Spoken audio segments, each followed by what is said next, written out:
हमें question given है कि the displacement of an object changes with the time according to ये हमें एक इक्वेशन दे रखी है डिस्प्लेसमेंट की, और टाइम के साथ डिस्प्लेसमेंट कुछ इस तरीके से चेंज होता है। Then acceleration of the object at instant is zero. किसी इंस्टेंट के ऊपर जो एक्सेलरेशन है उसकी वैल्यू कितनी है, ज़ीरो है। What is its velocity. सबसे पहले बात, हमें गिवन क्या है, हमें गिवन है कि जो डिस्प्लेसमेंट है वो कितना है, T cube minus 6t square plus 3t plus 4 given है। ये हमें डिस्प्लेसमेंट गिवन है। हमें देखो कहाँ तक जाना है, डिस्प्लेसमेंट से एक्सेलरेशन तक पहुंचना है, लेकिन कहाँ से जाना होगा, डिस्प्लेसमेंट से पहले क्या निकलेगा, वेलोसिटी, वेलोसिटी के बाद क्या निकलेगा, एक्सेलरेशन। क्योंकि देखो हमें फाइंड आउट तो वेलोसिटी करना है, लेकिन वेलोसिटी कहाँ पे फाइंड आउट करना है, उस टाइम पे फाइंड आउट करना है जिसमें एक्सेलरेशन की वैल्यू क्या होगी, ज़ीरो। तो हमें पहले वो टाइम पता करना पड़ेगा जहाँ पे एक्सेलरेशन की वैल्यू क्या हो जाए, ज़ीरो हो जाए। तो सबसे पहले हमें डिस्प्लेसमेंट से वेलोसिटी की इक्वेशन फाइंड आउट करनी पड़ेगी और फिर एक्सेलरेशन फाइंड आउट करना पड़ेगा।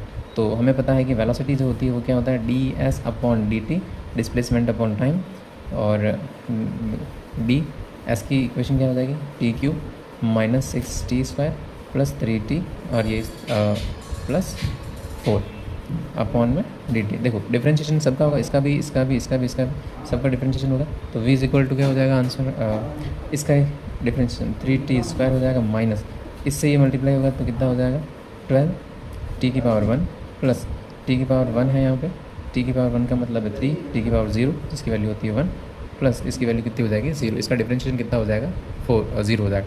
Differentiation 4 is equal to 0। ये हमारे पास इक्वेशन आई है किसकी, वेलोसिटी की। लेकिन फ़िलहाल हमें कहाँ पहुँचना बाकी है, एक्सेलरेशन पे। तो हम क्या करते हैं, differentiation of velocity with respect to time, ये हमें क्या मिलेगा, एक्सेलरेशन मिलेगा। एक्सेलरेशन डेल्टा वेलोसिटी हो जाएगी 3t square minus 12t plus में कितना आएगा 3 और अपॉन में कितना आ जाएगा डेल्टा t आ जाएगा। ओके, एक्सेलरेशन फाइंड आउट करेंगे, मतलब डिफरेंशिएशन करेंगे, इसका डिफरेंशिएशन करेंगे तो कितना हो जाएगा 6 और t माइनस t की पावर 1 है ऑलरेडी, तो उसकी पावर कितनी हो जाएगी 0, 12 t की पावर 0 हो जाएगी और उसकी वैल्यू t की पावर 0 की वैल्यू कितनी होती है 1 प्लस ये कितना हो जाएगा 0। तो एक्सेलरेशन की वैल्यू हमारे पास आती है 6t माइनस 12। ओके, अब हमें ये पता करना है कि कौन से टाइम के ऊपर एक्सेलरेशन कितना है 0, उसी टाइम के ऊपर हमें क्या निकालना पड़ेगा, फिर वेलोसिटी फाइंड आउट करनी पड़ेगी। तो सबसे पहले acceleration is equal to 0 put करना है, तो क्या हो जाएगा हमारे पास 6t minus 12 is equal to कितना हो जाएगा 0।